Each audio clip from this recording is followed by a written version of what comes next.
Apo! Kumusta naging biyahe mo? Maayos naman po, Lolo Leopoldo. Naway maging komportable ka muli sa probinsya natin. Bakit naman po hindi? Dito naman po ako lumaki sa inyo dati pa. Kasama po si Lola. Kaya wala po kayong dapat na alalahanin. Alam mo bang ilang beses kitang kinakamusta sa tatay mo dati? Palagi ako sumusulat pero walang sagot na dumarating. Hindi ko nga alam kung nababasa ba niya ang mga sulat na pinapadala ko O kung baka tinatapon lang kapag nakita ang pangalan ko. Di naman po sa ganun, Lo. Di na po kasi uso ngayon ang sulat Kaya hindi po kayo masagot ni tatay. Oo nga naman. Yan nga din ang sinabi nila dito. Ay nako, ang henerasyon ngayon talagang ibang-iba na kaysa dati. Ang dami nang naiimbentong mga makabagong bagay. Nabubulag na ang mga tao sa makabagong teknolohiyang lalong nagpapatamad sa mga tao. Tulad ng tatay mo, na wala man lang aksyon para maipaalam sa amin kung ano na ba ang kalagayan nyo. Wala na ba siyang pakialam sa amin o sa akin? Lo, huwag na lang po natin pag-usapan si Papa, pwede ba? Nandito po ako para magpahinga at humanap po ng kapayapaan dahil sa sunod-sunod na trahedyang nangyari sa buhay ko. Kung babanggitin niyo po ng babanggitin ang mga hinanakit niyo sa kanya, parang di naman ako lumayo sa Maynila. Ayoko na po marinig ang pangalan niya. Patawad na po. Hayaan mo at ibibigay ko sa iyo ang hinihiling mo. Di ko na siya babanggitin at di ko na rin tatanungin kung ano naging problema niyo para matahimik ka. Bueno, ipinaluto ko pala sa kasambahay namin ang paborito mong ulam, ang matamis na adobo. Nilagyan niyo ng pinya. Hindi ba't paborito mo yon? Naaalala ko kasi ang lola mo noon na ipinagluluto ka ng ganon. Halika na, kumain ka na muna. Mamaya na lang po siguro, Lo. Nasaan po pala si Lola? Nasa taas po ba? Ako na po ang tatawag sa kanya para sabay-sabay na po tayong kakain. Lola! Lola! Halika na po! Baba ka na, kain na po tayo! Apo, huwag mo nang tawagin. Matagal nang wala ang lola mo. Namatay siya noong nakaraang taon lang. Po? Ano po sinasabi niyo? Anong wala na? Nasaan po si Lola, Lo? Nasaan po si Lola? Hoy, ano ka ba? Huminahon ka nga. Ako ang hinihingal sa iyo Paikot-ikot ka dyan. Wala na ang lola mo. Namatay siya noong nakaraang taon.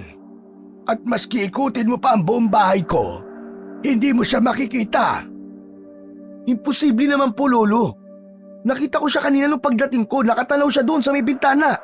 Kumakaway pa nga po sa akin Imposibleng makita mo siya. Nagsasabi ako ng totoo. Yung mga sulat ko, ipinaalam ko sa inyo yon. Pero baka huli na nga nang dumating sa papa mo. Pero imposible, Lo Nakita ko talaga siya kanina pagdating ko Lo, nagbibiro lang kayo, di ba? Alam niyo na rin maging prankster, Yan, yung adobo, siya ang nagluto niyan. Siya lang ang may recipe ng ganyan Adobo na may ibinudbud na mani sa ibabaw. Nasa kusina ba si Lola? Lola? Apo, tama na. Wala siya sa kusina. Si Perlita ang nagluto niyan. Noon, bago pa mawala ang lola mo, ay ipinamana na niya kay Perlita ang ilan sa mga recipe niya. Imposible talaga Bakit ganun? Wala man lang sinabi ang papa tungkol dito. Kung nalaman ko lang, umuwi ka agad ako dito Bakit hindi man lang niya kami inaya para umuwi dito? Kasi ayaw na kaming makita ng tatay mo. May kasalanan kasi kaming hindi naman namin sinasadya. Kung tutusin, ang kapakanan lang naman niya ang nasa isip namin. Ang kaso minsan kung ano pa yung maglalagay sa kanya sa tamang landas, yun pa ang ayaw niyang sundin. Apo, maniwala ka. Wala na talaga ang lola mo. Patay na siya. Hindi. Di pa rin ako naniniwala. Nakita ko talaga siya kanini. Nakasuot ng itim na blusa tapos suot pa niya yung gintong kwintas niya na may palamuting parang kristal. Patay na nga siya, Apo. Hindi ako nagbibiro at hindi kita niloloko. Bukas hayaan mo. Sasamahan kita sa sementeryo. Hindi, nakita ko talaga siya kanina Sa palagay niyo po ba multo yun? Bukas ang third eye ko? Apo, wala kang third eye. Kita mo yan nakatayo sa lamin na yan, ha?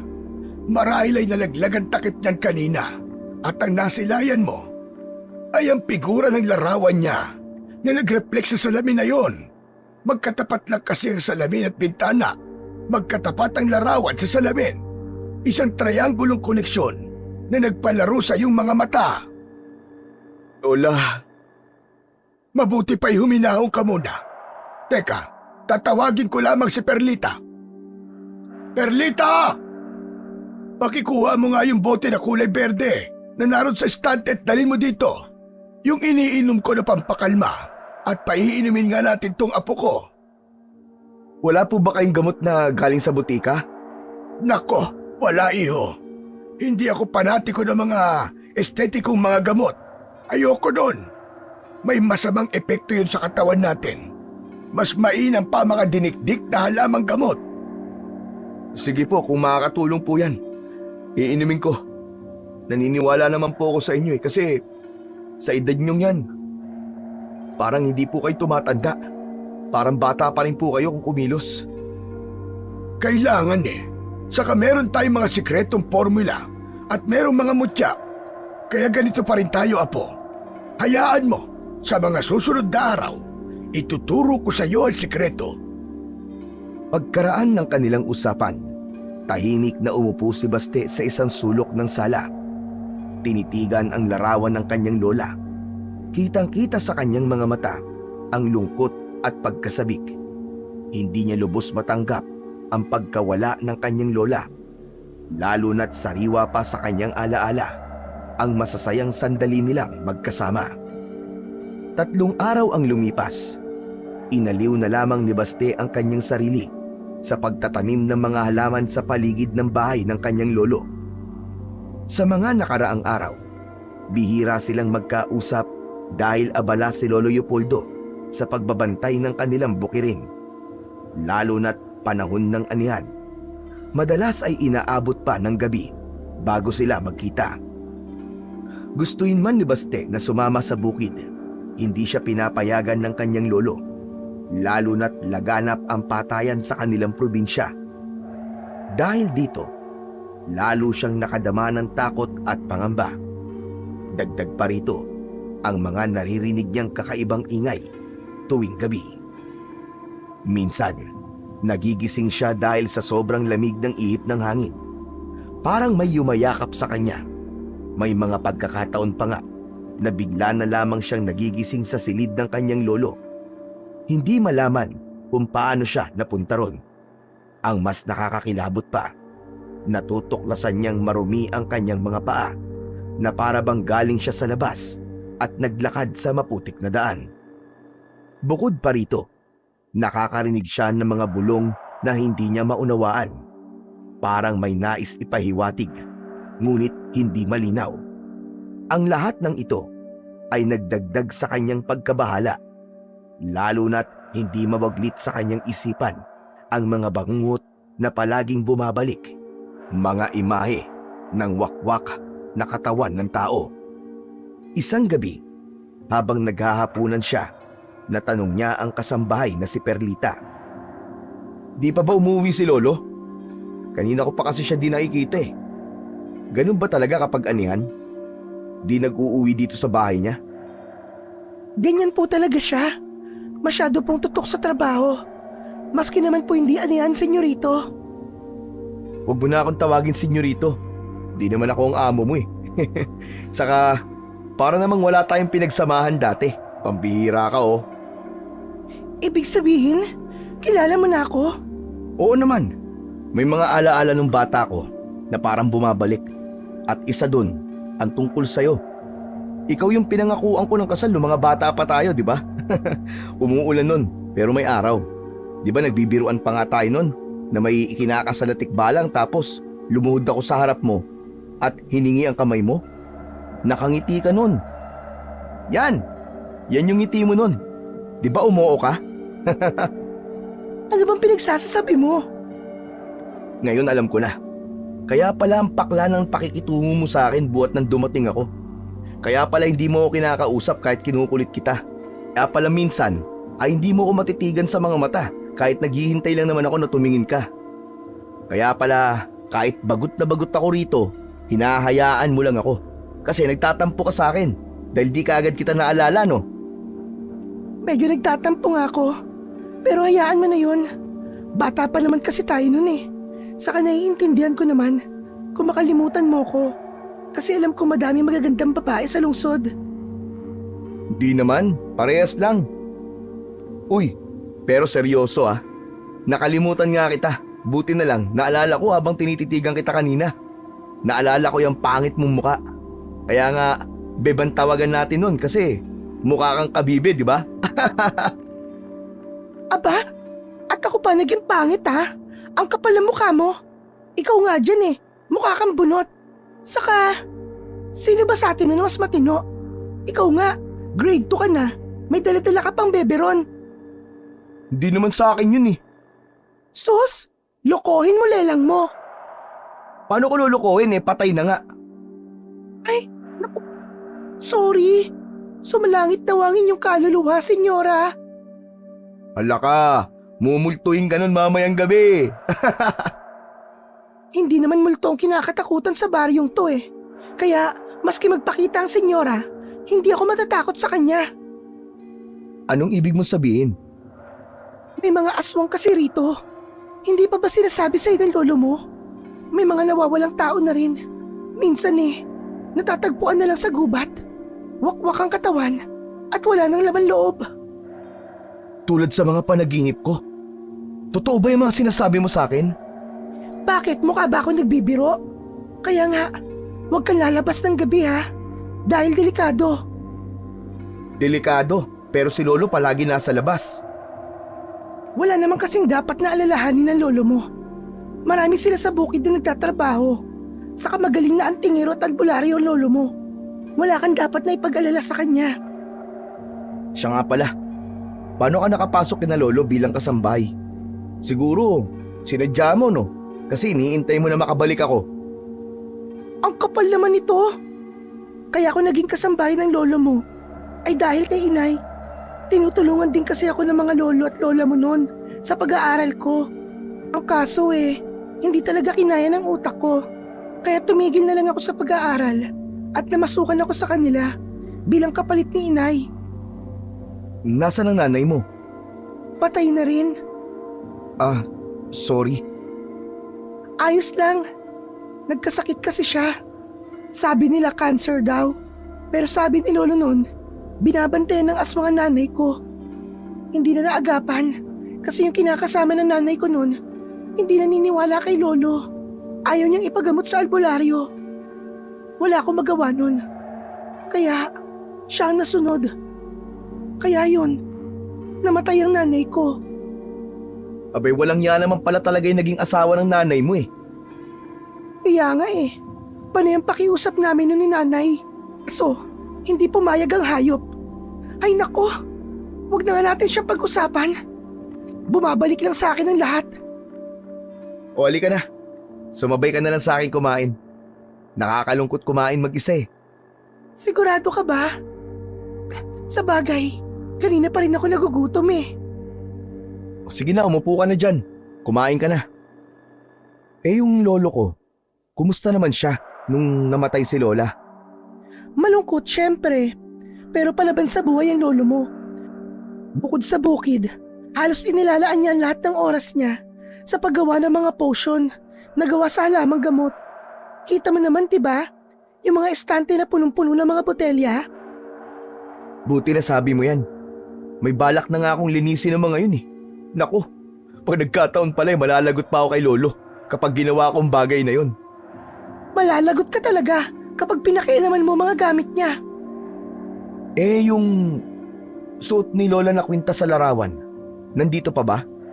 Oo, nandito pa. Nasa silid ng mga ribulto. Silid ng ribulto? Hanggang ngayon, meron pa rin yun? Alam mo bang kinatatakutan ko ang silid na yun nandito? Nakakatakot naman kasi ang daming malalaking ribulto tapos nung minsang napasok ako doon, alam mo ba kung ano nangyari? Parang gumagalaw yung mga ribulto tapos masasama ang tingin sa akin. Ano ka ba? Imahinasyon mo lang yun. Sa bagay, bata pa kasi ako noon eh. Pero alam mo ba, na mula nung bumalik ako dito, may mga masasama ulit akong bangungot tapos tuwing gabi, lalo na sa madaling araw, may mga naririnig akong kaluskos at nagbubulungan. Sa palagay mo, galing kaya ang ingay na yun dun sa silid ng mga rebulto? Naririnig ko rin sila. Pero payo ng lolo mo na wag na lang daw ako mag-iingay. Pabayaan ko na lang daw ang mga kaluskos na yon. Maging ang mga sumisitsit sa gabi, di ko na pinakikialaman. At baka ako pa ang mapahamak. Talaga? Naririnig mo rin sila? Oo nga, pero hindi ko na lang pinapansin. Nawawala din naman yung pagpaparamdam nila eh. Matagal na ba nangyayari to sa bahay ni Lolo? Kapag ikaw lang ang natitira? Hindi. Nagsimula lang ito nung dumating ka. Ano? Seryoso ko. Nagsimula lang lahat ng mga kakaibang kaluskos na yun nung dumating ka. Imposible namang may kinalaman sa akin to. Nasa kwarto lang naman ako tsaka... Teka, hindi kaya si Lolo may gawa ng mga kakaibang ingay na yun kapag gabi? Hindi ko lang alam. Pero bakit naman siya gagawa ng ganun? Ano yun? Para takutin tayo? Imposible naman. Napaisip ang binata sa sinabing yun ni Perlita. Ang lolo, noon ba ganyan din siya? Na halos hindi na umuwi dito kapag may gawain sa bukid? Hindi naman. Kaya nga nagtataka rin ako minsan eh. Saka alam mo ba, na may nakikita ako mga bitbit niya na di naman sa bukid dinadala. Mga gamit niya sa panggagamot at mga pangontra sa aswang. Hindi talaga siya sa bukid nagpupunta. Baka may kinalaman to sa sinasabi mo kanina na may mga sumasalakay na aswang dito sa baryo. Pwedeng oo, pwede namang hindi. Pero alam mo Baste, mabuti pa, kausapin mo na ang lolo mo. Humingi ka ng oras sa kanya. Di ba matanda na rin siya? Di mo masasabi ang panahon. Baka bigla na lang siya mawala sa'yo. Tama ka, Perlita. Malaki ang punto mo. Kailangan ko na siguro siyang kausapin. Gusto ko sanang sabihing magpahinga na muna siya para naman magkaroon kami ng oras sa isa't isa. Tama ka dyan, Baste. Huwag mo nang ipagpabukas. Alam mo namang mabilis ang takbo ng panahon. Mahirap na magsisi sa huli. Oo, pero ang hirap din kasi. Ilang beses ko nang hinintay na magkausap kami. Pero lagi ako nauunahan ng antok. Pag uwi niya galing sa bukid, halos pagod na rin siya. Kaya nga, kung may pagkakataon ka kahit saglit lang, subukan mo na. Hindi naman kailangan na mahabang usapan eh. Basta iparamdam mo lang na mahalaga siya sa'yo. Salamat, Perlita. Susubukan ko mamaya kapag umuwi na siya. Sana, magkausap kami kahit sandali lang. Ay naman pala eh. Sige na Baste, huwag mo nang palampasin. Kapag nandyan na siya, lapitan mo kagad. Mauuna na ako sa taas ha. Magpapahinga na ako. Tandaan mo yung bili ni Lolo ha. Huwag kang lalabas ng bahay o kung sino man sa atin. Oo, sige na. Magpahinga ka na. Usap na lang tayo sa susunod. Salamat ha. Naging magaan ang mga sumunod na araw ni Baste. Lalo na't palagi na silang magkasama ni Perlita. Ang dati niyang lungkot ay napalitan ng saya dahil sa presensya ng kababata. Napupuno ng tawanan ang bawat sulok ng bahay tuwing nagkwekwentuhan sila o nag-aasaran habang kumakain.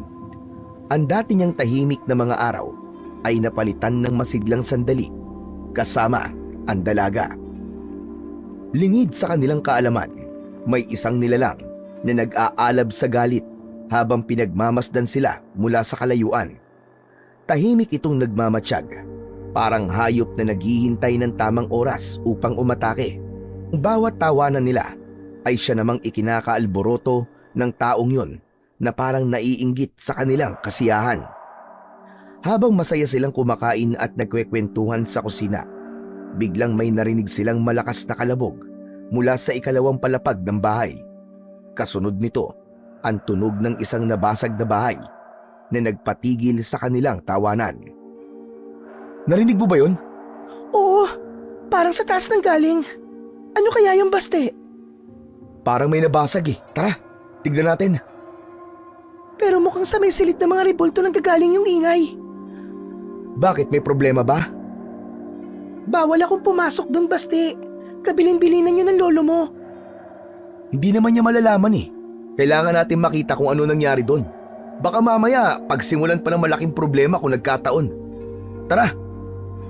Aba teka, may tao ba doon sa taas? May napansin kasi akong parang anino sa may hagdan. Nagtama ang kanilang tingin ni Perlita at ramdam nilang pareho ang kakaibang lamig na dumaloy sa paligid. Ang dating masiglang kusina ay tila na puno ng hindi maipaliwanag na tensyon. Pero hindi ko pa naman nakitang dumating na ang lolo mo. Pero baka nga nandito na siya. Halika na, tignan natin. Baka nga si lolo yun at may masamang nangyari sa kanya. Dalian natin! Mabilis na umakyat ng hagdan ang lalaki at binuksan ang silid ng mga ribulto. Nang makarating siya, ay agad niyang pinihit ang seradura. Hindi ito nakalak, kaya nakapasok silang dalawa ni Perlita. Ang silid na yon ay isang kakaibang lugar sa bahay na yon. Nang igala ng binata ang kanyang mga mata sa loob, ay doon niya napagtanto na medyo nag-iba na rin ang ayos ng silid. Mas tila dumami ang mga ribulto. Sa bawat sulok ay may makikitang iba't ibang uri o anyo ng mga ribulto na nagmistulang nagmamasid sa sino mang naroroon sa silid. May mga ribultong gawa sa marmol, sa kahoy at tansong nangingintab sa ilalim ng liwanag ng isang maliit na chandelier. Ang ilan sa mga ribulto ay may nakakatakot na ekspresyon. Ang mga muka ay nakakunot. May mga matang tila sumusunod sa bawat galaw. Ang mga labi na parang may gustong sabihin. Sa gitna ng silid ay may isang malaking altar na may pinakamalaking ribulto. Isang nilalang na may anyo ng tao ngunit may pakpak ng ibon. Sa paligid nito ay may kandilang nauupos na nagbibigay ng mabining liwanag na nagpapatingkad sa mga anino ng ribulto sa sahig. Nadako ang tingin ng binata sa ilalim ng ribultong yon. Ang kwintas ng kanyang lola na nasa sahig. Nabasag ang palamuti ng kwintas. Ito lang ba yung narinig nating nabasag? Ba't parang hindi naman tugma sa tunog kanina? Kasi maliit lang to eh. Huwag mong hawakan ng bagay na yan, Basti. Huwag! Bakit naman? Titignan ko lang naman, baka pwede pa nating ayusin. Basta! Huwag mong hawakan yan. Kung ayaw mong... Ayaw kung ano? Sabihin mo, Perlita. Bakit mo pinutol ang sinasabi mo? Wala. Ang ibig ko sabihin baka mas lalo magalit ang lolo mo kapag nakita niya tayong pinakikialaman mong bagay na yan. Maya-maya pa ay nakarinig sila ng malalakas na yabag mula sa labas ng silid na yon. At nang bumukas ang pinto, nakita nila si Lolo Leopoldo. Ano ginagawa niyong dalawa dito? Lolo! Biglang napatigil si Baste at Perlita nang marinig ang malamig na tinig ni Lolo Leopoldo. Ang kanyang muka ay seryoso at may halong pagtataka at galit ang tingin niya sa kanilang dalawa.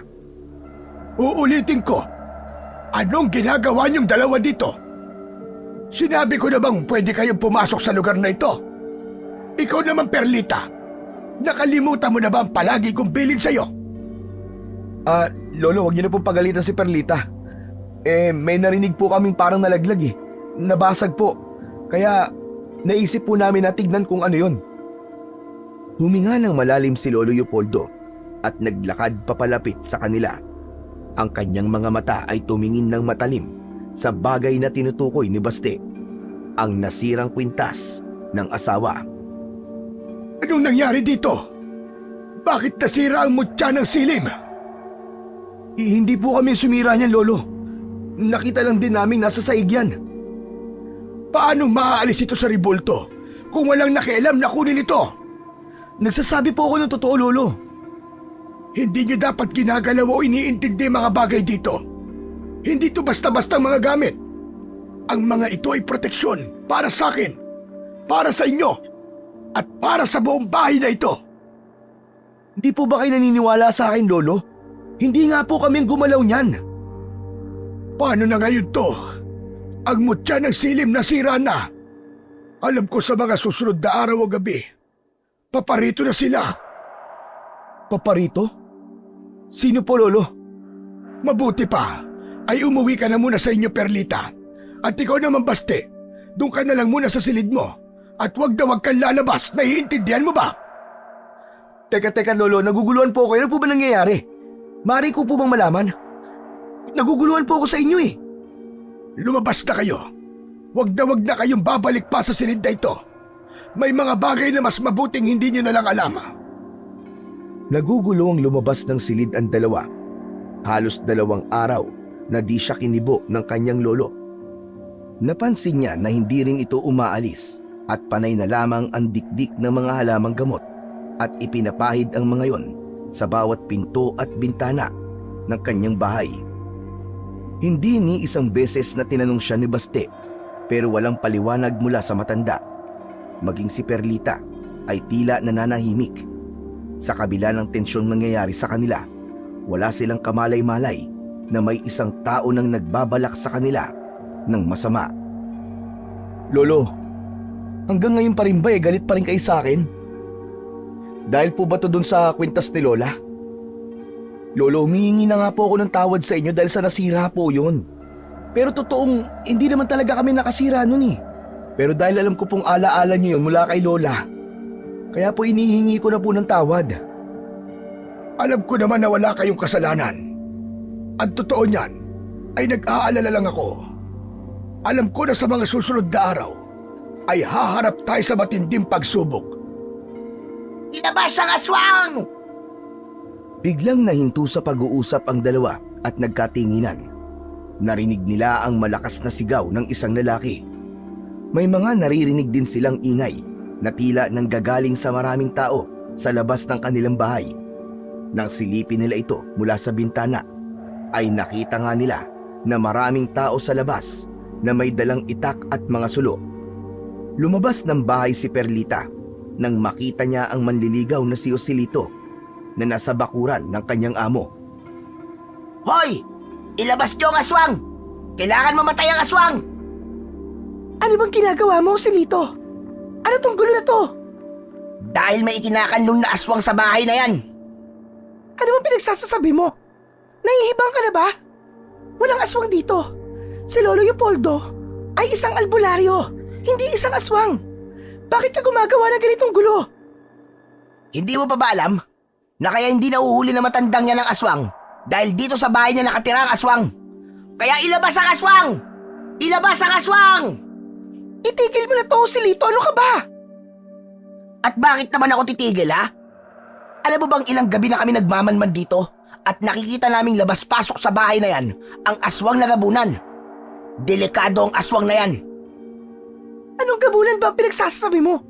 Wala akong kilalang gabunan. Tsaka, ano ba ang gabunan, Aber? Huwag ka na magmaang-maangan pa, Perlita. Alam kong may tinatago kayo sa malaking bahay na yan. Ang gabunan na pumapatay sa mga inosenteng tao. Wala siyang awa sa pagpatay sa mga walang kalaban-laban na inosenteng buhay. Ano nga kasi ang gabunan? Sabi ng lolo ko, mababangis na aswang ang mga yon. Normal na tao sila, pero sa gabi ay nangingitim ang kulay at namumuti ang mga buhok. Biglaan na lang silang kikitil ng mga taong nasasalubong nila. Walang awa.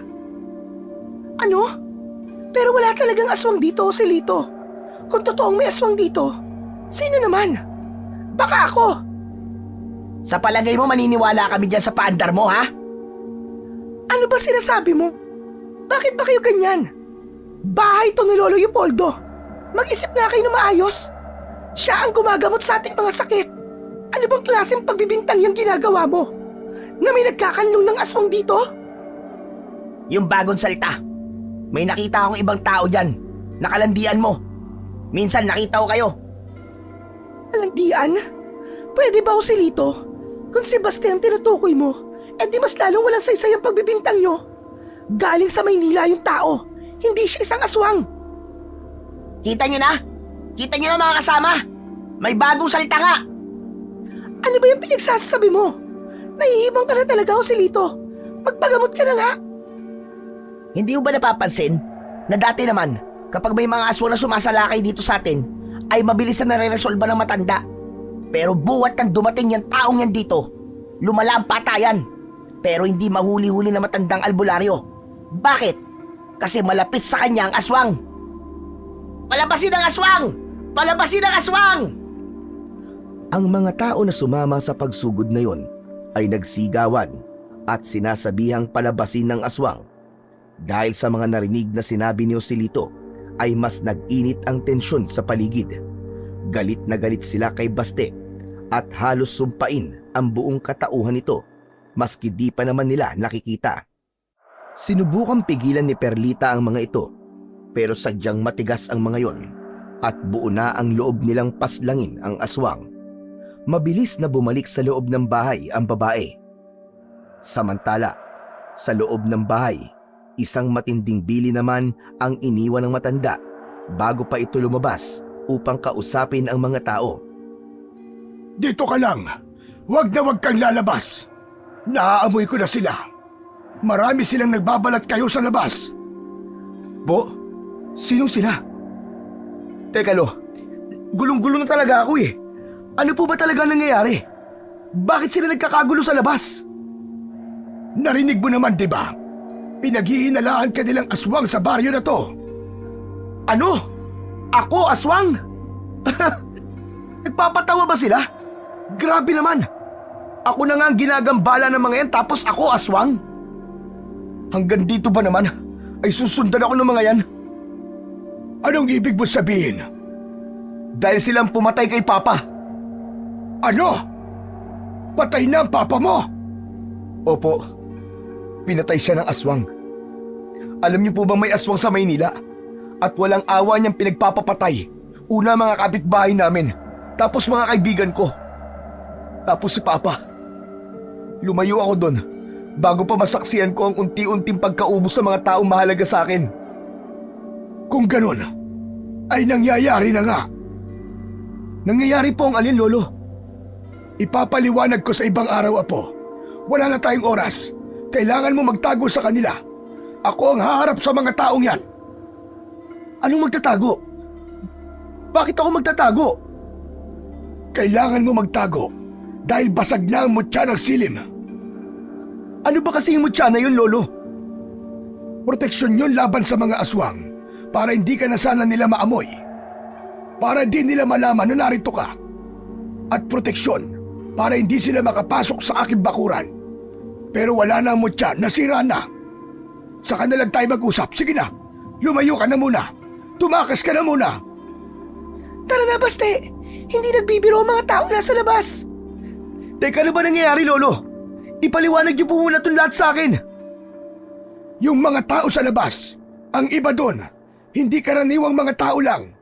Naaamoy ko masansang nilang amoy. Mapapahamak ka dito, Apo. Perlita, nakikiusap ako. Ilayo mo ang apo ko. Huwag mong hahayaan na mapahamak siya.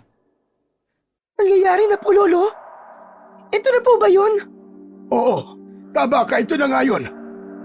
Apo, hawakan mong librong ito. Nakapaloob dyan ang mga gamot, mga katagang pangontra, at mga paraan kung paano manggagamot. Kung sana lang ay naging mas maagap kang dumating, matutulungan pa kita. Pero kung sakali mang mawala na ako, Apo, aralin mo ang lahat ng nakapaloob dyan. Huwag mong hahayaang mamayani ang kasamaan sa mundo. Ikaw ang itinakda kong tagapagmana, Apo. Ano? Ano po ba sinasabi niyo, Lo? Ikaw na ang bahalang magpaliwanag sa kanya, Perlita. Heto ang mutya ng itim na alon. Gamitin niyo to sa pagtakas. Ang ibinigay na mutya ni Lolo Leopoldo ay isang misteryosong mutya na kung tawagin ay ang mutya ng itim na alon. Ginagamit ito ng mga antingero o may tangan ng mutya para hindi sila mapansin sa paligid. Nakikiusap ako. Tulungan mo ang apo ko, Perlita. Dangan din lamang at matagal na rin kitang naging estudyante nung narito pa ang iyong ina. Nalalaman mo na kung ano ang kakayahan ng iba't ibang mutya na pagmamayari ko. Kabilang na dito ang mutya ng silim at mutya ng itim na alon. Sige na, umalis na kayo. Umalis na kayo! Pero Lo, bakit kailangan niyo pa po silang harapin? Sumama na lang po kayo sa pagtakas namin. Hindi maaari, Apo. Kailangan kong protektahan ng mga ari-arian namin ang lola mo. Hindi ko ito maaaring pabayaan na sirain nila. Isa pa, ay kailangan kong linisin ang sarili ko laban sa mga taong yan. Perlita, makinig ka. Ipangako mo sa akin na hindi mo pababayaan si Basti. Opo, nangangako po ako, Lolo Leopoldo. Halika na, Basti. Saan naman tayo pupunta? Dalin mo siya sa kapatid kong si Marcelo. Nanlaki ang mga mata nila nang marinig ang tinig ng mga nagkakagulong tao sa labas. Sige na! Bilisan nyo na, umalis na kayo! Heto na ang mutya ng itim na alon. Kailangan mo itong lunukin na po. Ito na ang tamang panahon para maging isa kayo ng mutya. At ito naman, para sa iyo, Perlita. Inumin mo ang pinagbabara ng mutya para maging kahati ka din ng kanyang kapangyarihan at makaalis kayo dito ng walang aberya. Ano po? Lulunukin? Magiging isa? Kahati? Teka, wala po ako naiintindihan, Lolo. Sige na, umalis na kayo. Mag-iingat kayo. Walang nagawa si Basti kundi ang sumama kay Perlita. Gusto man niyang harapin ng mga tao upang mapatunayang hindi siya isang aswang, ngunit hindi niya magawa. Batid niyang ikapapahamak niya ito, lalo pa, at mukhang kumbinsido na ang taong bayan na patayin siya. Madilim sa labas at ang tanging nagbibigay ng liwanag ay ang mga sulo na hawak ng mga tao sa labas. Bago nila buksan ang pinto sa likod ng kanilang bahay, ay hinawakan niya ang mutya at pumikit bago ito isubo. Ang mutya ay isang malakristal na bagay. Kulay itim yun na kumikislap at ang nasa loob ay parang mga itim na alon sa dagat. Nang malunok ito ng binata, ay biglang tila gumalaw ang lupa na para silang inaalon habang nakapikit ang kanilang mga mata.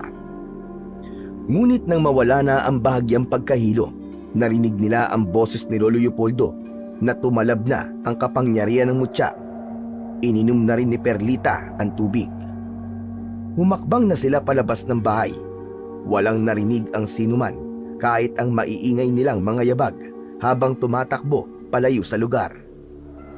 Mula sa harapan ng bahay ni Lolo Leopoldo, dumiretso sila sa makitid na daan patungo sa kabilang baryo. Hindi sila tinamaan ng liwanag ng mga ilaw mula sa mga bahay sa paligid at tila wala ni isang nilalang na nakaramdam ng kanilang pagdaan. Ang kanilang destinasyon ay ang bahay ni Lolo Marcelo, nakababatang kapatid ni Lolo Leopoldo sa kabilang baryo. Sa bawat takbang, nananatiling kalmado si Perlita habang mahigpit na hawak ang mutya sa kanyang palad.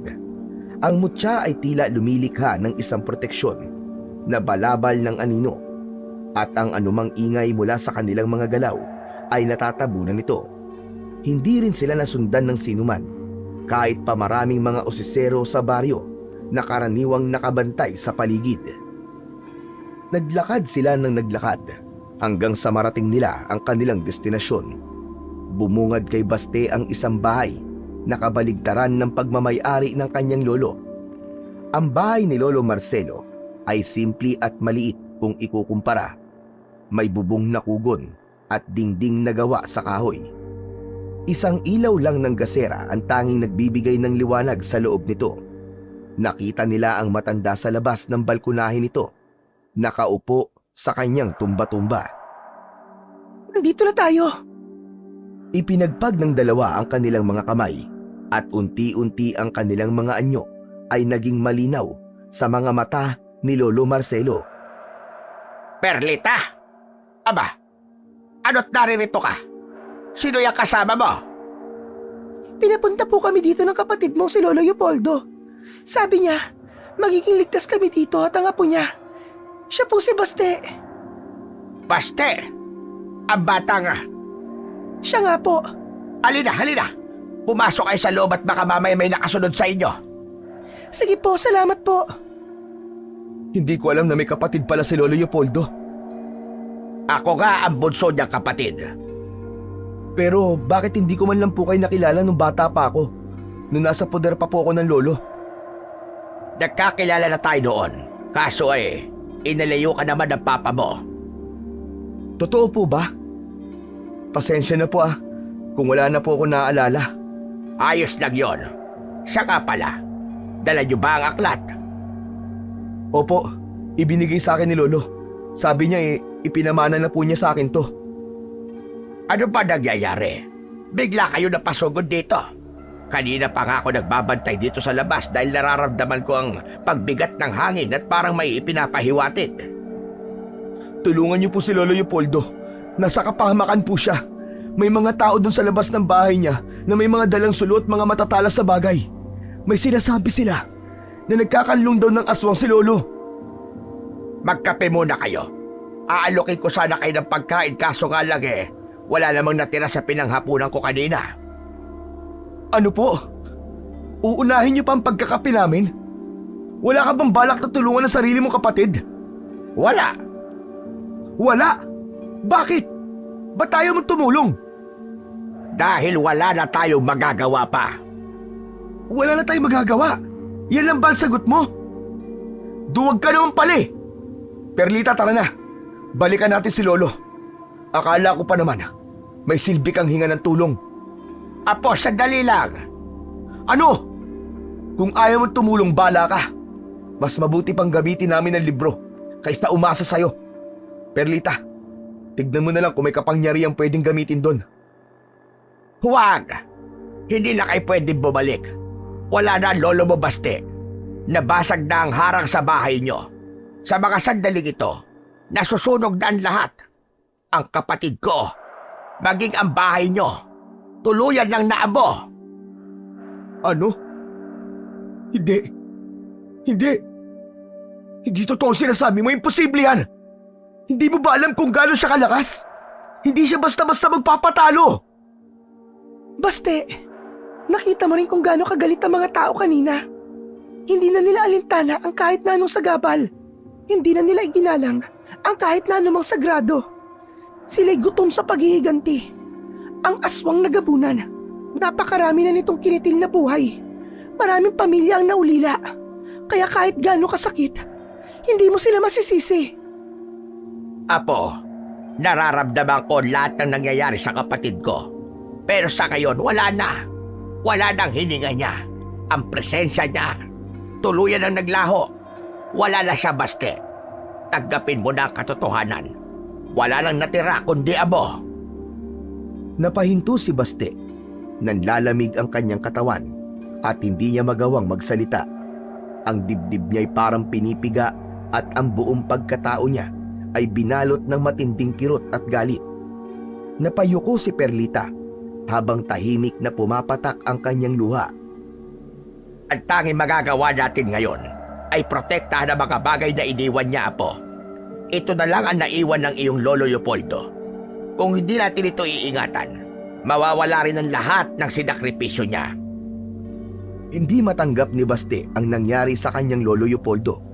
Labis itong umiyak at nagsisisigaw habang sinisisi ang kanyang sarili dahil sa karuwagan.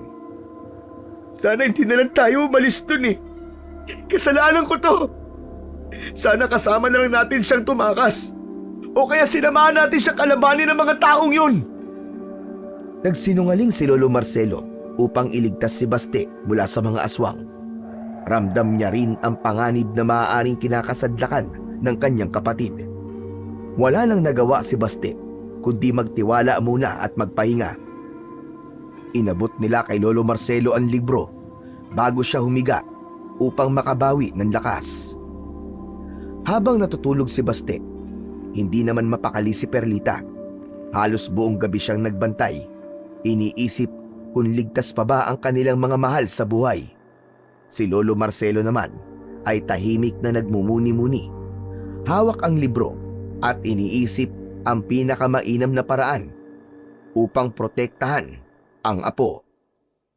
Kinaumagahan, hindi inaasahan ang nangyari.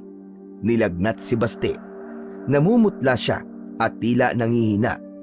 Agad itong ikinabahala ni Perlita at Lolo Marcelo na parehong nagtanong kung dulot ba ito ng pagod o kung may mas malalim pang dahilan.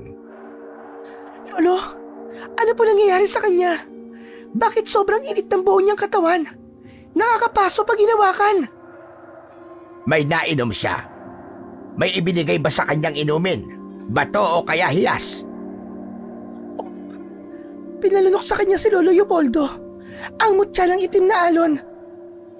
Kaya pala, kailangan niya kayanin ang kapangyarihan ng mutya. Dahil kung hindi, Kung hindi po ano, Lolo? tuluyang pinoproseso ng hiyas na yon ang buong katawan niya. Sa oras na hindi niya kayanin ang init nito, ay tuluyan na siyang mamamatay. Gawan niyo po ng paraan. Hindi po siya pwedeng mamatay. Hindi pwedeng may gawin ako. Hindi ako pwedeng makialam sa ganito. Kung mabubuhay siya, ibig sabihin ay pinahihintulutan siya ng bathala. Pero kung mamamatay siya, hayaan na natin. Ano? Abay, grabe ka naman, matanda ka. Mas matindi ka pa pala kay Lolo Leopoldo. Kagabi, naiintindihan pa kita eh. Nung ayaw mong tulungan lang yung kapatid. Pero heto, anong klase kang kapamilya? Tulong! Ang init! Ang init! Tulungan niyo ako! Kailangan mo malampasan ang pagsubok ng mutya sa iyong katawan na po. Lakasan mo ang loob mo. Dahil oras na malampasan mo yan, magkakaroon ka ng kakaibang lakas at kapangyarihan. Dulot ng mutya. Hindi ko na kaya! Parang nasusunog ang mga lamang loob ko! Mas mabuti pa, Perlita. Iwanan na muna natin siya. Dahil sa ganun ay hindi na siya maistorbo. Malalaman natin mamaya kung makakaligtas ba siya o hindi. Hindi ko siya iiwan. Tutulungan ko siya. Makinig ka sa akin, Perlita. Huwag na huwag mo siyang pakikialaman kung ayaw mo makalimot siya sa kung sino siya. Makalimot? Oo. Bukod sa mabubuhay o mamamatay siya, ay may isa pa. Yun ay ang pagkalimot niya kung sino siya. Hindi na nagtanong pa si Perlita nang makita niya ang seryoso at tila bumangis na muka ng matanda. Lumabas sila ng silid. Naging saksi ang dalaga sa naging paghihirap ni Baste. Ang mahihina nitong pag-ungol, ang malalakas nitong pagsigaw at paghingi ng tulong. Ngunit wala siyang nagawa dahil sa mga banta ni Lolo Marcelo. Nagtiwala na lamang siya sa matanda at pikit mata at takip-tenga na lang siya sa nakikita at naririnig. Nagdadasal na sana ay malampasan nito ang nararamdamang epekto ng paglunok sa makapangyarihang mutya. Halos 3 araw din silang naghantay hanggang sa isang umaga. Nagising sila na wala na silang naririnig na anumang ingay. Bumukas ang pinto ng silid ni Baste. Magandang umaga. Bungad agad ni Baste sa dalawa na nakaupo sa sala. Ayos ka na ba? Wala na bang masakit sa'yo? Kumusta na ang pakiramdam mo? Teka, isa-isa lang. Oo, ayos na ako. Malakas na ang pakiramdam ko. Parang ang walang nangyari. Ano ba nangyari? Ano? Wala ka natatandaan sa mga nangyari sa'yo? Yung mga sakit, yung sigaw, yung mga ungol mo. Ha? Meron bang ganun? Wala akong maalala eh. Kundi yung napakahabang panaginip ko. Paano nangyari yun, Lolo Marcelo? Bakit wala siyang maalala? Talagang hindi niya yun matatandaan. Yan yung sinasabi ko na dapat ay huwag natin siyang papakialaman dahil ang kapalaran na niya ang magtatakda kung mamamatay ba siya o hindi. Mamamatay? Wala naman ako matandaan na nangyaring ganyan ah. Basta na naginip lang ako. Isang mahabang panaginip. Mahabang panaginip? Alam mo bang, nasa silid ka na yan na halos 3 araw? Nagsisisigaw ka na parang nasusunog.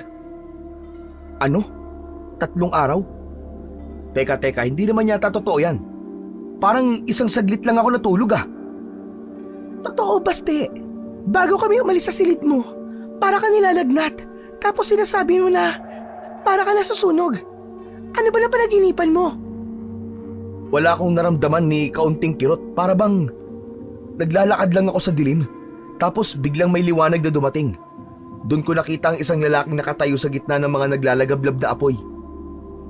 Anong nakita mo? Hindi ko po alam kung sino siya eh. Pero parang kilala ko. Nakasuot siya ng puting balabal na may itim na alon na gumagalaw sa gilid nito. Sabi niya, hindi pa ito ang tamang panahon. Tapos yun, bigla na lang ako nagising. Parang kakaiba ang panaginip mo, Baste. Baka may koneksyon yan sa butya. Hindi basta-basta ang butya ng itim na alon. May kapangyarihang maaaring magligtas. Pero maaari din magdala ng kapahamakan kung hindi magagamit ng tama. Pero dahil nakaligtas ka at buhay ka, nakikiusap ako. Kung ano man ang ibinigay na kapangyarihan sa'yo ng mutya, gamitin mo lang yan sa kabutihan. Opo, Lolo. Salamat po sa paalala nyo. Pero, ano na pong susunod natin gagawin ngayon? Maghintay, mag-ipon ng lakas. Ang mga gabunan ay hindi titigil hanggat hindi nila naisa sa katuparan ang kanilang layunin. Kailangan maging handa tayo sa susunod nilang hakbang. Tama si Lolo Baste. Ang mahalaga, ligtas tayo ngayon. Pero dapat nating alamin kung ano ang talagang nangyayari at paano natin matutulungan ang iba. Kung ganun, magpapalakas ako. Abayan na po. Pero sa ngayon, magpapahinga ka pa. Malayo pa ang laban at kailangan natin ng lakas, utak at tiwala sa isa't isa. Tama. Tiwala sa isa't isa. Yun ang mahalaga. Mabuti pa'y kumain na tayo. Kailangan bumawi ng katawan niya itong si Baste. Pagdating ng hapon, naging abala si Lolo Marcelo sa panggagamot ng kanyang mga pasyente. Katulad ni Lolo Leopoldo, isa rin siyang mahusay na manggagamot. Ang tangi lang nilang kaibahan ay hindi siya isang antingero tulad ng kapatid na may inaalaga ang iba't ibang mutya at minsang naging birador ng mga aswang sa kanilang baryo at karatig na lugar. Maya-maya pa, isang batang babae ang inilapit sa kanya. Halata ang kaba at pag-aalala sa mukha ng kanyang kapatid na si Juancho. Buhat nito ang nakababatang kapatid na si Rina na halatang nangihina. Tulong! Tulungan niyo ang kapatid ko, Tata Marcelo! Tulungan niyo ang kapatid ko! Sa pagkakita ni Lolo Marcelo sa bata, agad itong tumayo at nilapitan si Juancho. Madali ka. Iganyo sa katre ang bata. Sinunod ni Juancho ang utos ng matanda. Inihiga ang bata sa katre. Nagsusuka ito ng maitim at malansan likido. Tata Marcelo, tulungan niyo po siya. Hindi namin alam kung ano nangyayari sa kanya. Kaninang umaga po, masigla pa siya. Pero bigla siya nagsimulang magsuka ng ganito. May mabigat na sumpa sa bata. Kailangan kong alisin ito bago tuluyang lamunin ang kanyang katawan at kaluluwa. Nagtipon ng mga dahon ng sambong, langis ng nyug at asin si Lolo Marcelo. Itinapal niya ang sambong sa noo ng bata. Saka pinatakan ng langis at binudburan ng asin. Habang ginagawa ito, bumigkas siya ng malalim na orasyon. Ang katawan ni Rina ay nagkikikisay habang patuloy na lumalabas ang itim na likido mula sa kanyang bibig. Si Juancho, na kanina'y nanginginig, ay napaluhod na lamang sa tabi. Umiiyak, ngunit nananalig na magagawa ni Lolo Marcelo ang kanyang tungkulin. Maya-maya pa, huminto ang batang si Rina sa pagsusuka. Ang kanyang paghinga ay bumagal at bumalik sa normal. Dahan-dahang dumilat ang bata at tumingin kay Lolo Marcelo na nooy pinagpapawisan, ngunit baka sa muka ang kaluwagan. Ligtas na siya. Ligtas na ang kapatid mo. Salamat po, Lolo Marcelo. Pumasok sa bahay sina Baste at Perlita. Tinignan ang kalagayan ng bata. May bisita pala kayo, Lolo Marcelo. Oo. Apo ko siya. Siya nga pala. Kailangan niyong bantayan palagi itong bata. Ang kanyang suka hindi pagkaraniwan. Kapag may nakita kayong kakaiba sa kanya, ibalik niyo dito. Tumango si Juancho. Nagpasalamat ng paulit-ulit at umalis na buhat ang kapatid. Naiwan namang tahimik si Lolo Marcelo. Pagdating ng hapunan, ay hindi maiwasang muling maramdaman ni Baste ang kanyang lungkot nang maisip niya ang kanyang Lolo Leopoldo. Lolo Marcelo, gusto ko sanang bisitahin si Lolo Leopoldo. Kahit maalayan man lang siya natin ng konting dasal. Hindi ka na pwedeng pumunta doon, iho. Tiyak na inaabangan ka na ng mga masasamang aswang. Masasamang aswang? Bakit, may mabait po bang aswang? Nagkatinginan sina Perlita at Lolo Marcelo. Oo naman. Meron pang grupo ng mga mabubuting aswang. Parang tao lang din sila. May masasama at may mabubuti. Hindi ako naniniwalang may mabubuting aswang. Dahil sa kanila nagsimula ang mga paghihirap ko. Pinatay nila ang mga kaibigan ko. Pinatay nila ang papa ko.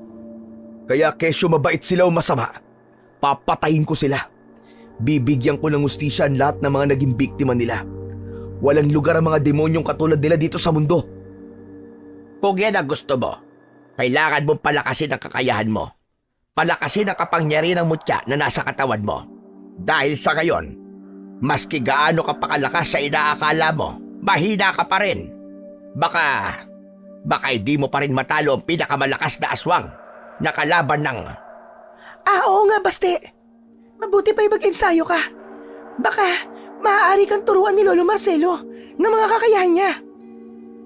Pero hindi ko kaya yon. Isa lamang akong pangkaraniwang albularyo na kaya lamang gumamot pero hindi kayang lumaban sa mga aswang. Di hamak na mas malakas sa akin at mas makapangyarihan ang Kuya Leopoldo ko. Limitado lang ang kakayahan ko bilang isang manggagamot at hindi rin ako pumupuksa ng mga aswang. Hindi ko kaya yon. Ganun po ba? Paano natin mapapalakas ang kapangyarihan niya? Lalabas ang tunay na kakayahan niya kapag nalaman niya ang totoo. Kapag natanggap na niya kung sino siya. Ano pong tungkol sa pagkatao kung dapat kong malaman, Lolo? Ang iyong tunay na kapangyarihan ay nasa iyong dugo mismo. Kahit nga wala kang mutya, ay kaya mo maging malakas. Ang mutya na ipinalunok sa iyo ng Lolo Leopoldo mo ay isang uri ng mutya para mabalansi mo ang iyong pagkatao, para makasabay ka sa bawat galaw ng tubig, at kaya mong balansihin o piliin kung saan direksyon ba ng alon ka susunod. Napakamatalinhaga naman po na sinabi niyo. Hindi ko po maintindihan. Pwede bang ipaliwanag niyo po sa akin ng mas maayos? Mahirap ipaliwanag, Apo.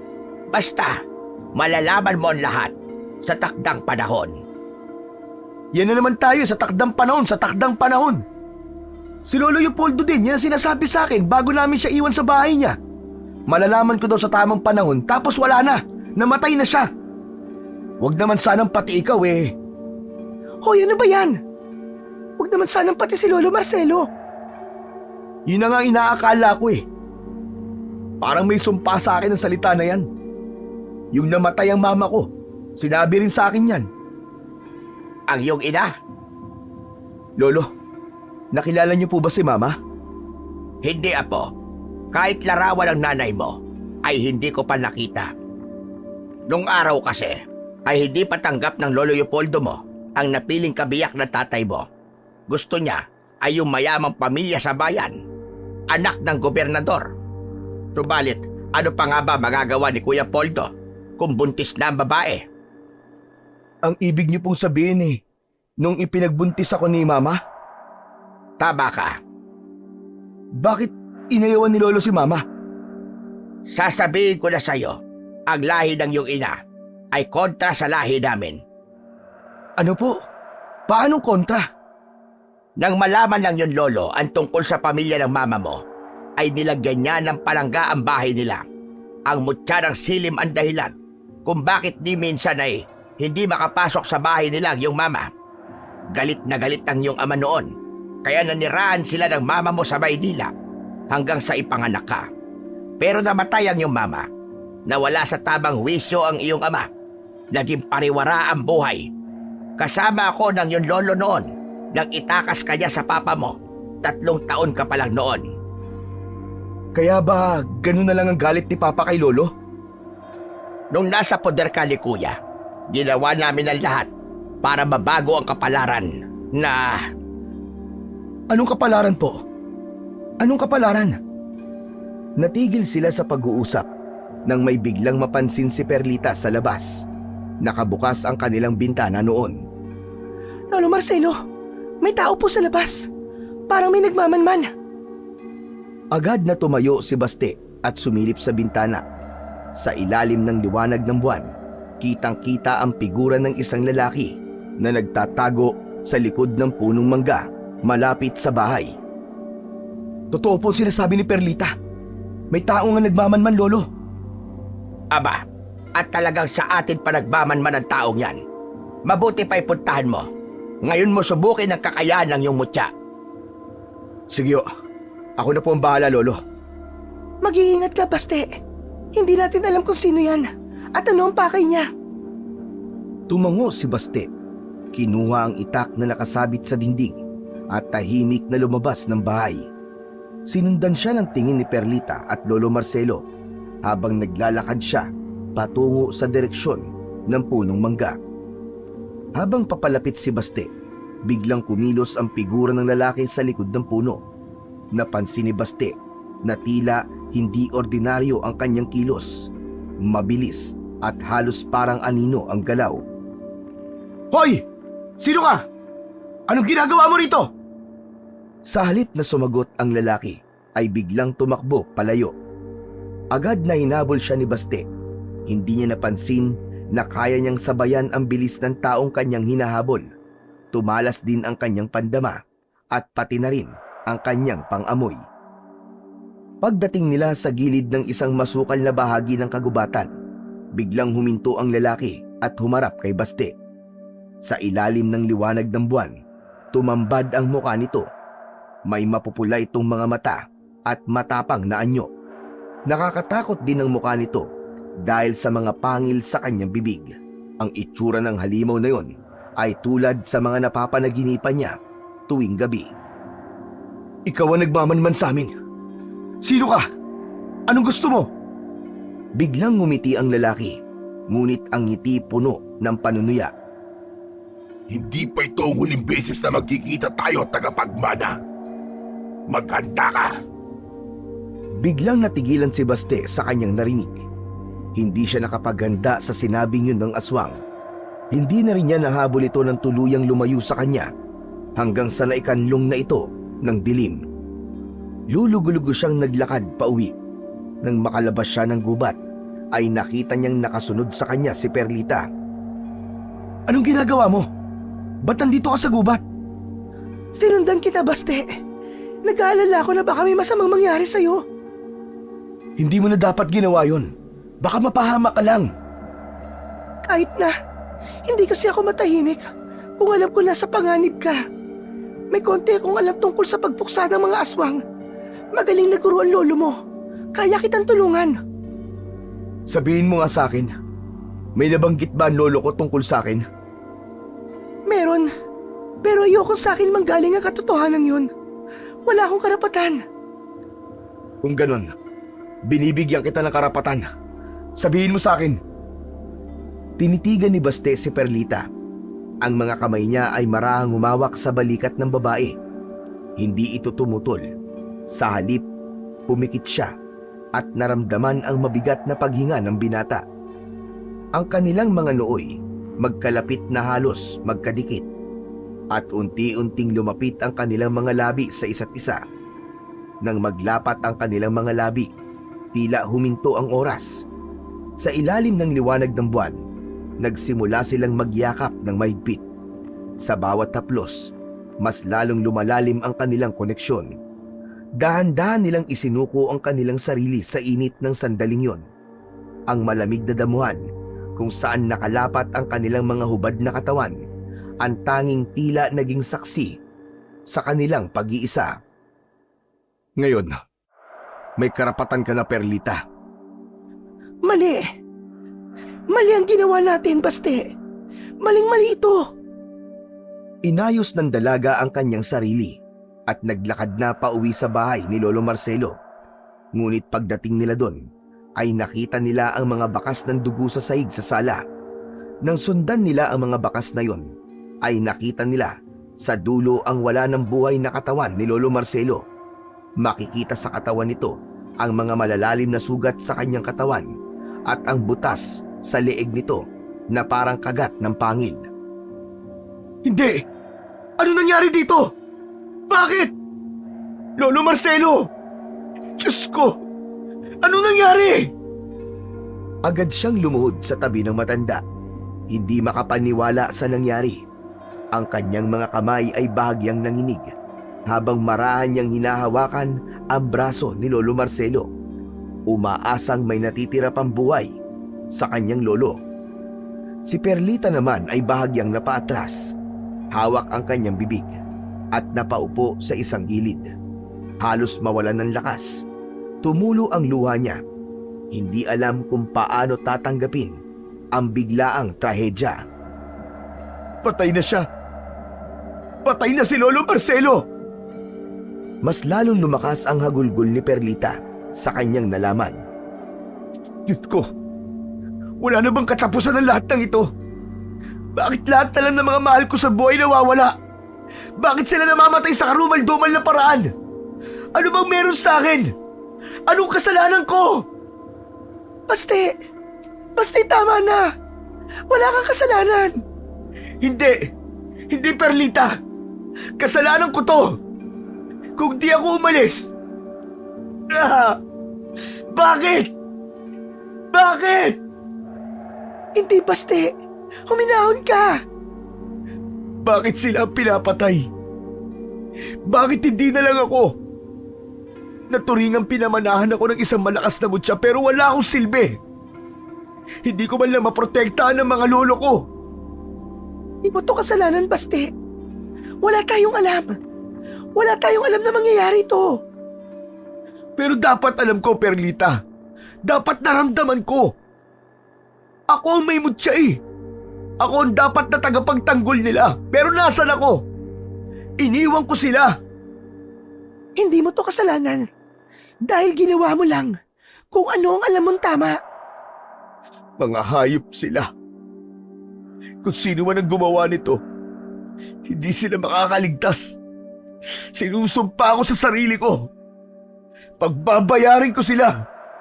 Kahit buhay ko pa ang itaya. Huwag ka magpapadalos-dalos, Basti. Hindi mo alam kung sinong kalaban. Paano kung mas malakas siya kaysa sa atin? Hindi na ako matatakot.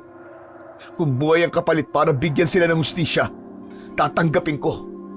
Mapatay ko lang ang mga hayop na yun. Huwag kang papaalipin sa galit, Basti.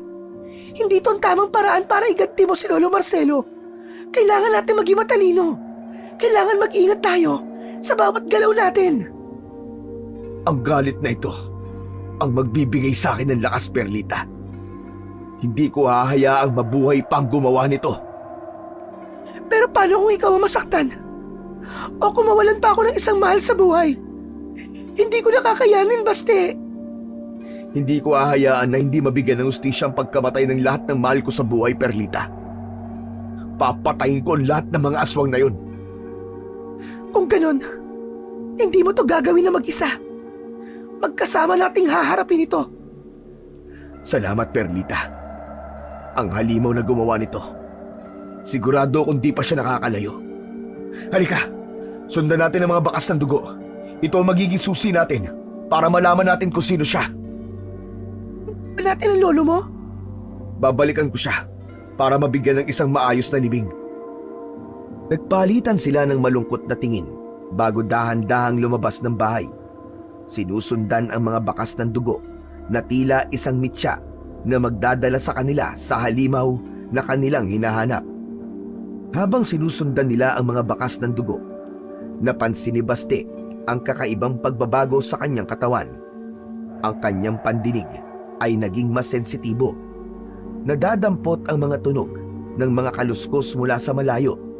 Maging ang kanyang pang-amoy, naaamoy niya ang lansa at sangsang ng mga aswang. Sa gitna ng masukal na gubat, tumigil si Basti at huminga ng malalim. Nandito siya. Nasa malapit lang siya, Perlita. Tumayo si Perlita sa likod niya. Sinusubukan panatilihin ang lakas ng loob kahit natatakot. Gamit ang kanyang matalas na pang-amoy, sinundan ni Basti ang isang mahinang bakas ng hangin na may bahid ng asim at lansa. Sa di kalayuan, narinig niya ang bahagyang pagkaluskos. Hindi na siya naghintay pa. Dahan-dahan siyang lumapit. Sinenyasan niya si Perlita na manatiling tahimik at mag-ingat. Nang makarating sila sa isang mas bukas na bahagi ng gubat, nakita nila ang nilalang. Isang mataas, matikas at nakakatakot na aswang. Ang itsura nito ay mas kahindik-hindik kaysa sa kanilang mga naririnig na kwento. Ang balat nito ay kulay abo, ang mga matay mapulang-mapula, at ang mahahabang kuko nito ay pulang-pula pa sa dugo. Tumigil ang aswang at tumingin sa direksyon nila. Tila nararamdaman din ang presensya ni Baste. Baste, anong gagawin natin? Akong bahala, Perlita. Ang gubat ay naging saksi sa nag-aalimpuyong galit ni Baste na ngayon ay higit pang naging buo ang loob. Ang labanang yon ay hindi lamang para kay Lolo Marcelo, kundi para sa lahat ng mahal niya sa buhay na nasawi sa kamay ng mga halimaw na tulad ng kaharap nila ngayon. Habang papalapit siya sa aswang, naramdaman niya ang kakaibang enerhiya na gumuguhit sa kanyang katawan. Ang kapangyarihan na mula sa mutyang ipinalunok sa kanya ng kanyang lolo Leopoldo. Ang enerhiyang ito ang nagpapalakas ng kanyang pandama at nagbibigay sa kanya ng kakaibang tapang. Ngunit sa halip na harapin siya, biglang umatras ang aswang. Tila nag-iba ang intensyon nito at nagsimulang tumakbo papalayo. Hindi nagdalawang isip ang binata na habulin ito. Tumakbo sila sa gitna ng gubat. Ang bawat takbang ni Baste ay mas mabilis, mas malakas, habang nararamdaman niya ang gabay ng mutya sa bawat galaw. Ang aswang ay pasulpot-sulpot sa dilim. Mistulang inaakit siyang sundan nito. Hindi nagtagal, narating nila ang isang bahagi sa gubat na may komunidad. Doon tumigil ang aswang sa may bukana nun. Natigilan si Baste sa kanyang nakita. Sa paligid nito, nakita niya ang maraming nilalang na tila nagdiriwang. Ang mga ito ay iba-iba ang anyo. Ang ilan ay may pakpak, ang iba naman ay may mahahabang pangil at kuko, at ang iba pa'y may kakaibang anyong hayop at tao. May mga mesa at pagkain nakalatag, ngunit ang mga ito'y hindi pangkaraniwang pagkain. Ang mga nakalagay ay mga bahagi ng hayop na sariwa pa. Napagtanto niya na mga sandaling yon ay dinala siya ng nilalang na yon sa isang komunidad ng mga aswang. Sa gitna ng kasiyahan, napansin nila ang presensya ni Baste. Isa-isang tumigil ang mga nilalang. Unti-unting napalitan ang ingay ng katahimikan. Ang aswang na kanyang hinahabol ay biglang tumakbo palayo sa lugar na yon. Sa sandaling yon, naramdaman ng binata ang nag-aapoy na pakiramdam, hindi dahil sa takot, kundi sa galit para sa mga nilalang na yon. Hindi siya sigurado kung kaya niyang labanan ang mga yon, pero alam niya sa kanyang sarili na hindi siya maaaring umatras. Ang kanyang mga kamao, pakiramdam niya ay naging sintigas ng bakal, at ang kanyang mga mata sa paningin ng mga aswang ay tila naglalagablab na apoy. Ramdam nila ang lakas na taglay ng binata. Ngunit dahil isa itong estrangherong naligaw sa kanilang komunidad, isang banta ang tingin nila dito. Pakiramdam nila ay kailangan nilang ipagtanggol ang kanilang lugar at mga kalahi.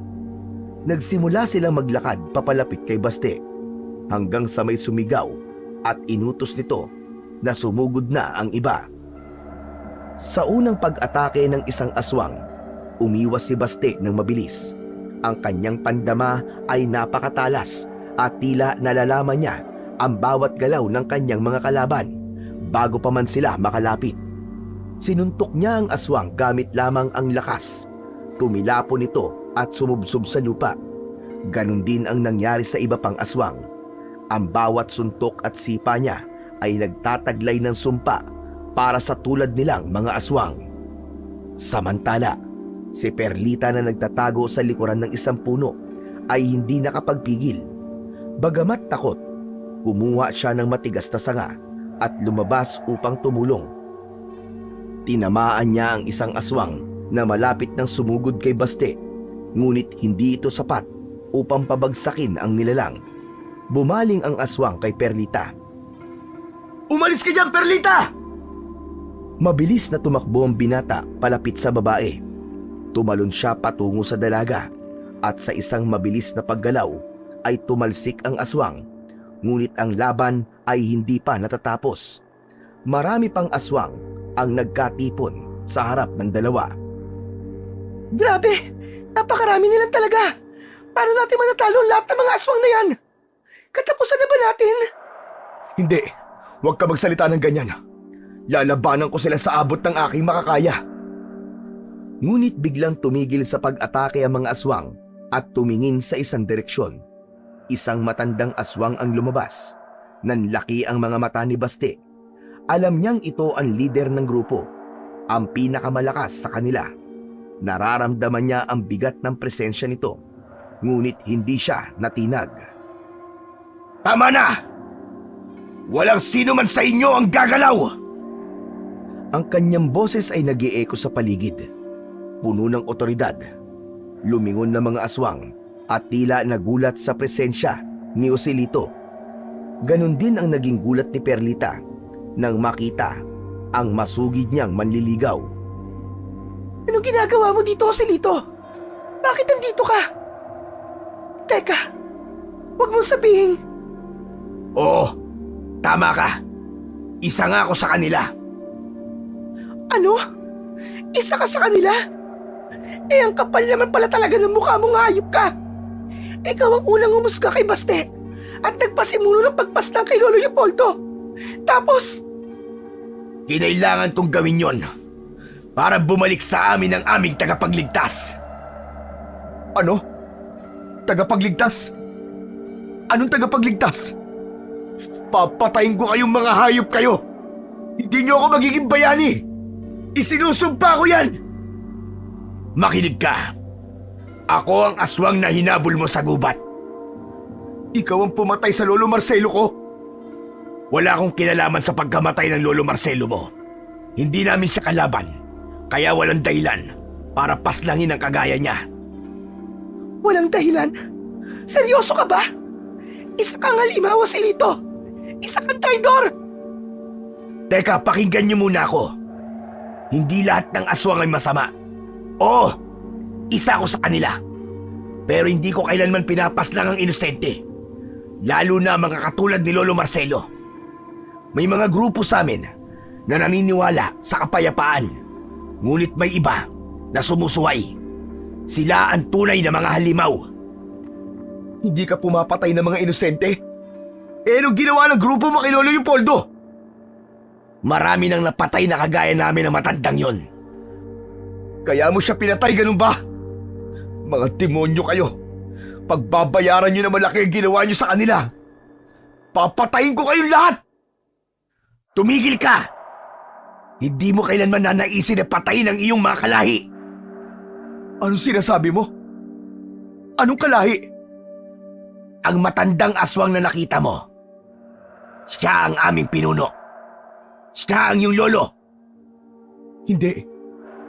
Imposible. Wala sa lahi ko ang pagiging aswang. Wala sa dugo ko maging aswang. Matagal ka ng aswang, Baste. Isinilang kang katulad namin. Ang mama mo ay isang aswang. Hindi. Hindi. Hindi totoo ang mga sinasabi mo. Walang katotohanan yan.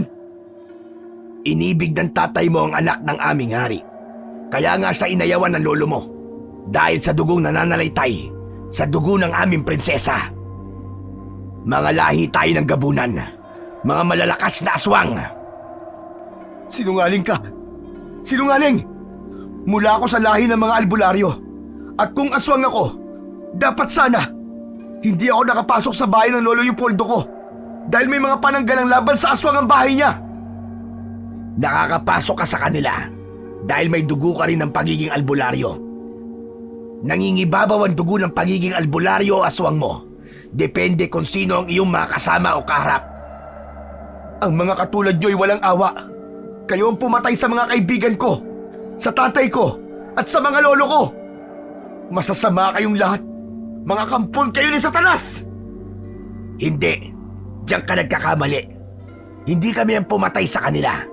Lalo na sa tatay at mga kaibigan mo. Ikaw, Baste. Ikaw ang pumatay sa kanila.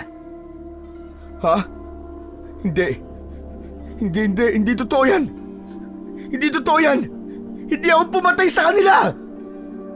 Hindi pa patay ang Lolo Leopoldo mo. Nung sinasalakay na ang bahay ng lolo mo, itinaka siya ng mga aswang. Kitang-kita ng dalawa kong mga mata kung paano nila ito inilipad mula sa nag-aapoy na bahay. Ano? Totoo ba sinasabi mo? Nasaan siya? Nasa grupo ni Wancho. Sino naman ang Wancho na yun? Palagi ako nakamanman sa inyo at alam ko na may ginagawa ng pagkilos si Wancho para sirain ka. Hindi ko akalaing dadalhin ka niya dito. Alam ko na kung ano ang plano niya. Nais niyang labanan mo ang mga aswang dito para mapatay mo ang mga kalahi mo. Isang malaking kasinungalingan yung mga sinasabi mo. Inililihis mo lang ako sa katotohanan. Tutulungan ka namin mailigtas ang Lolo Leopoldo mo sa grupo ni Wancho. Seryoso ka ba niya sa sinasabi mo? Tsaka, sino ba yung Wancho na yun? Kanina pa ako nagtatanong sa'yo, ba't tayo mo sabihin? Si Wancho, ang nakita nyo kanina, ay isang rebelde sa aming lahi. Nais niyang maghari sa lahat ng mga aswang at gawing alipin ng mga tao. Ang pagkamatay ni Lolo Marcelo ay kagagawan niya. Baka niloloko ka lang niya, Baste. Yang taong yan ang traidor. Manloloko yan. Hindi ko kayo niloloko. Ginagawa ko ito para protektahan ang lahi namin at para matulungan kayo, Baste. Ikaw ang may taglay ng mutya. Ikaw ang taging makakapigil kay Wancho at sa kanyang mga plano. Kung hindi mo kami paniniwalaan, mas maraming buhay pa ang mawawala.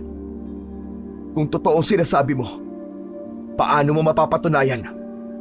Wala akong nakikita kundi isang halimaw na nagpapanggap na kaibigan. Kung kailangan kong ibuwis ang buhay ko para patunayan ang sarili ko, gagawin ko. Pero kailangan mong maniwala, Baste.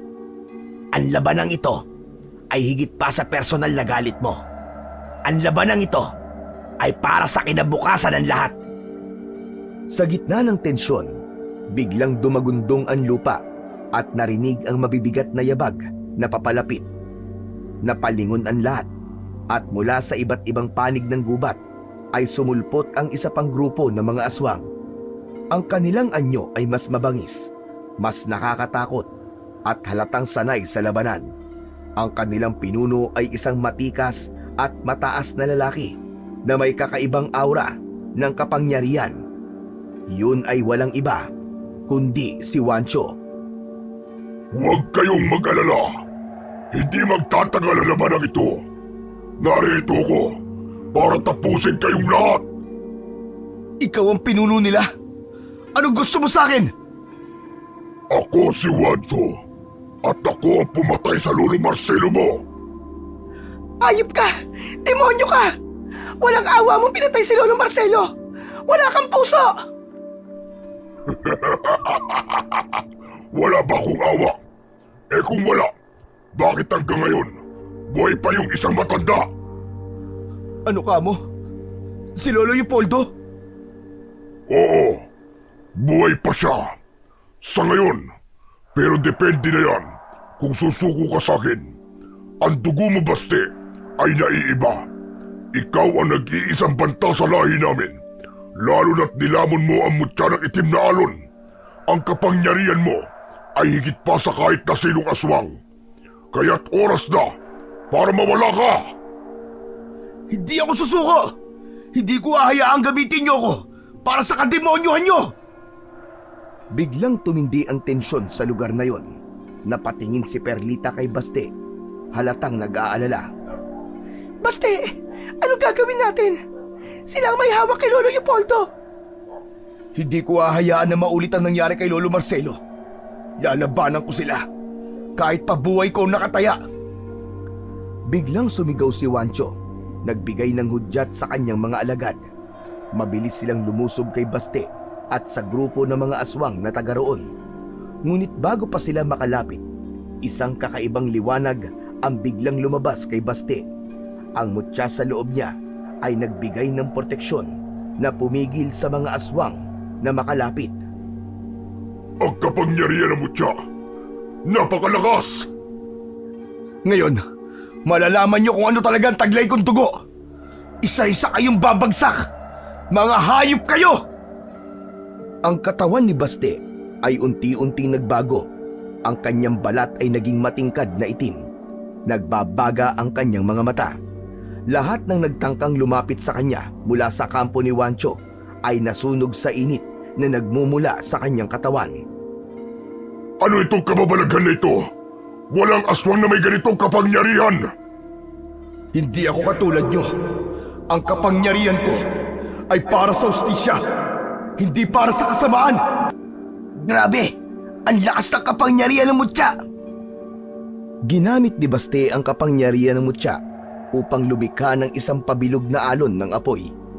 Ang mga aswang sa paligid ay nagsitakbuhan, pero hindi nakatakas ang ilan. Ilamon sila ng apoy na nagmumula kay Baste hanggang sa tuluyan silang natusta at naging abo. Hindi kita uurungan! Ako ang tunay na hari ng mga aswang at wala ka magagawa upang baguhin yon! Naging mas mabangis ang anyo ni Wancho at ang mga kuko nito ay naging kasing talas na mga espada. Inatake niya si Baste ng buong lakas, ngunit bawat salakay ay nasasalubong ito ng apoy na nagmumula kay Baste. Hindi ka hari! Isa kang taksil! Pati ang sarili mong lahi! Sinisira mo! Ang labanan ni Baste at Wancho ay nagpatuloy. Lumilitaw ang pagkakaiba ng kanilang lakas. Habang si Wancho ay puno ng puot at karahasan, si Baste naman ay para sa katarungan. Sa huli, si Wancho ang natumba at nanghina. Nagdiwang ang mga aswang sa kabilang panig. Sige na! Gawin mo na! Patayin mo na ako! Hindi. Hindi makukuha ang hustisya dahil lang sa pagpatay. Pero hindi rin kita hahayaan na magpatuloy ka sa mga mali mong gawain. Ginamit ni Baste ang natitirang kapangyarihan ng mutya upang lumikha ng isang selyo na pumipigil kay Wancho mula sa paggamit ng kanyang kapangyarihan. Napilitan si Wancho na umatras dahil sa malaking kahihiyan.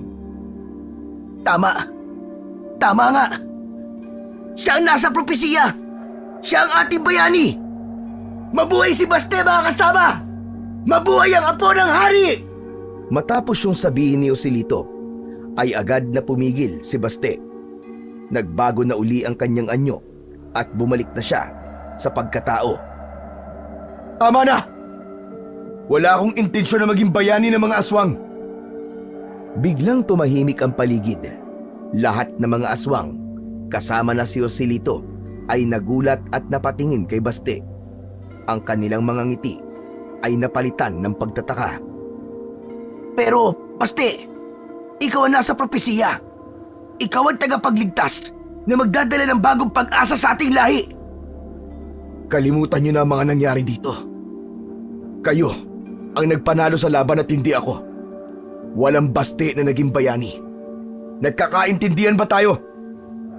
Sana, sa pag-alis ko, magpakabuti kayo. Piliin niyo palagi ang tama. Kung nagawa ko, magagawa niyo rin. Pero, ang lolo mo, ang aming hari. Hindi ko siya kilala. Wala akong lolo na hari ng mga aswang. Halika na, Perlita. Kailangan pa nating hanapin si Lolo Leopoldo.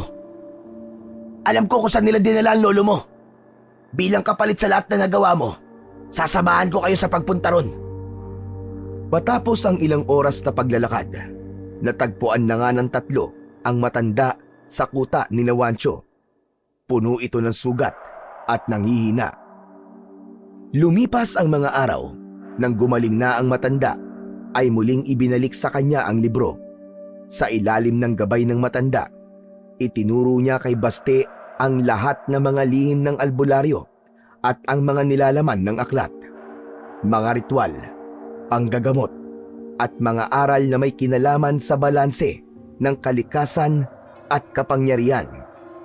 Mabilis na natuto si Baste at naging isang mahusay na albularyo tulad ng sa kanyang lolo Leopoldo.